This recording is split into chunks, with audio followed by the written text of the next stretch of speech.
नमस्कार, झावा हिट पर आपका स्वागत है। मैं हूं सिद्धार्थ कांकरिया और झावा हिट के मंच पर आज एक ऐसी शख्सियत हमारे साथ जुड़ रही है जिन्हें राजनीति विरासत में मिली है। बावजूद इसके उन्होंने एक अपनी अलग ही पहचान बनाई है। युवाओं में खासी पेट रही है।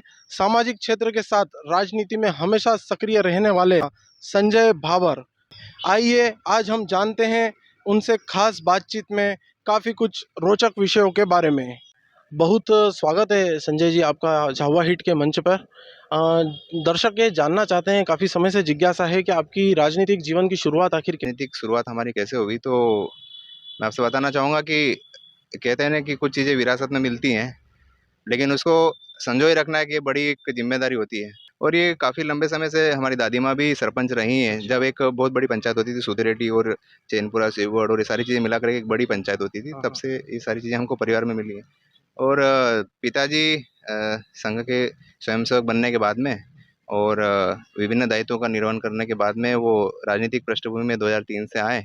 भारतीय जनता पार्टी से उन्होंने चुनाव भी लड़ा विधायक के लिए और वो विधायक बने।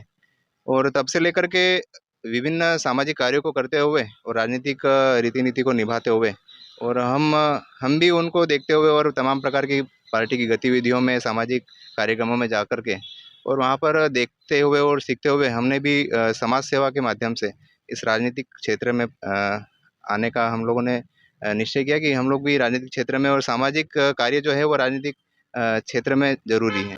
राजनीति में आप अपना गुरु किसे मानते हैं?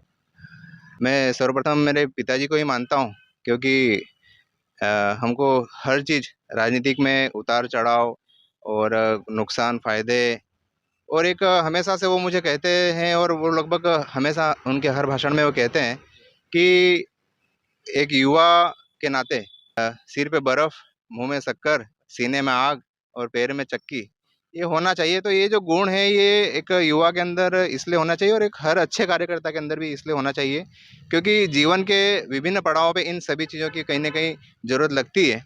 तो ये जो इस प्रकार की जो चीज़ें हैं, ये हमेशा हम उनके भाषण में सुनते हैं और वो हमेशा बोलते भी हैं कि जो युवा है उन्होंने 2003 से पहले का मध्य प्रदेश नहीं देखा। हम लोग 2003 के बाद का मध्य प्रदेश हम लोगों ने देखा है। और 2003 के बाद के मध्य प्रदेश में मैं राजनीतिक गुरु के रूप में यदि स्वीकारना चाहूँगा, तो हम हमारे प्रदेश के माननीय मुख्यमंत्री श्री शिवराज सिंह चौहान जी को ज़रूर स्वीकारना चाहूँगा। थानला विधानसभा में कांग्रेस की स्थिति काफ़ी मजबूत मानी जाती है। आप उस बारे में क्या सोचते हैं? कैसे देखते हैं कांग्रेस को? आने वाले समय में क्या आपके लिए ये चुनौती बनेगी? देखिए, बिल्कुल इस प्रकार का कोई वो नहीं है कि थानला विधानसभा में कांग्रेस हमारे लिए चुनौती है। हम सभी भारतीय जनता पार्टी के कार्यकर्ता तमाम प्रकार की मध्य प्रदेश की जन कल्याणकारी योजनाएँ रही हैं।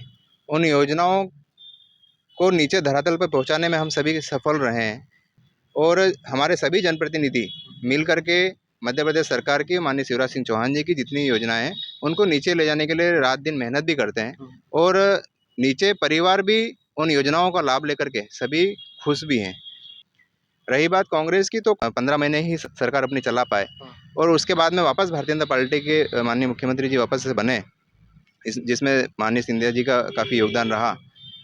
और क्योंकि कांग्रेस की जो रीति नीति है, वो आप सभी ने माननीय सिंधिया जी के अनुसार आपने एक उसका आकलन भी करा होगा कि किस प्रकार से कांग्रेस कार्यकर्ताओं की अनदेखा करती है और किस प्रकार से वो आत्मसम्मान को ठेस पहुंचाने का काम करती है। पिछले विधानसभा चुनाव की तो थांदला, झाबुआ और पेटलावद तीनों ही जगह पर भाजपा का कमज़ोर प्रदर्शन रहा है।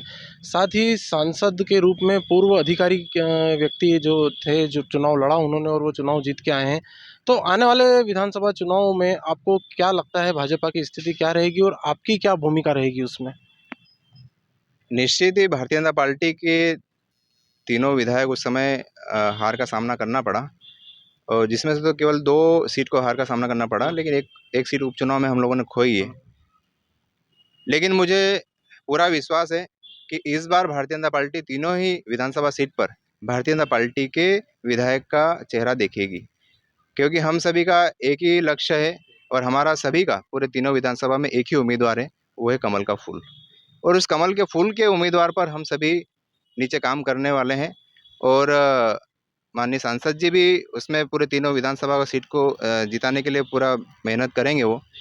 और रही बात मेरी भूमिका की, तो मैं एक छोटा कार्यकर्ता हूँ, लेकिन फिर भी भारतीय जनता पार्टी में हर एक कार्यकर्ता अपनी पार्टी को जिताने के लिए जी जान लगाता है, और उसी कड़ी में मैं भी पूरी मेहनत, मेरा पूरा समय दे करके, पूरा तन मन धन से जितना हो सके उतनी मेहनत से मैं भारतीय जनता पार्टी को मुझे लगता है कि जहाँ तक मेरा अंदाज़ा है कि मुझे जवाबदारी और किसी क्षेत्र की नहीं मिलेगी, मिलेगी तो थानला या मेंगनगर में कहीं मिलेगी।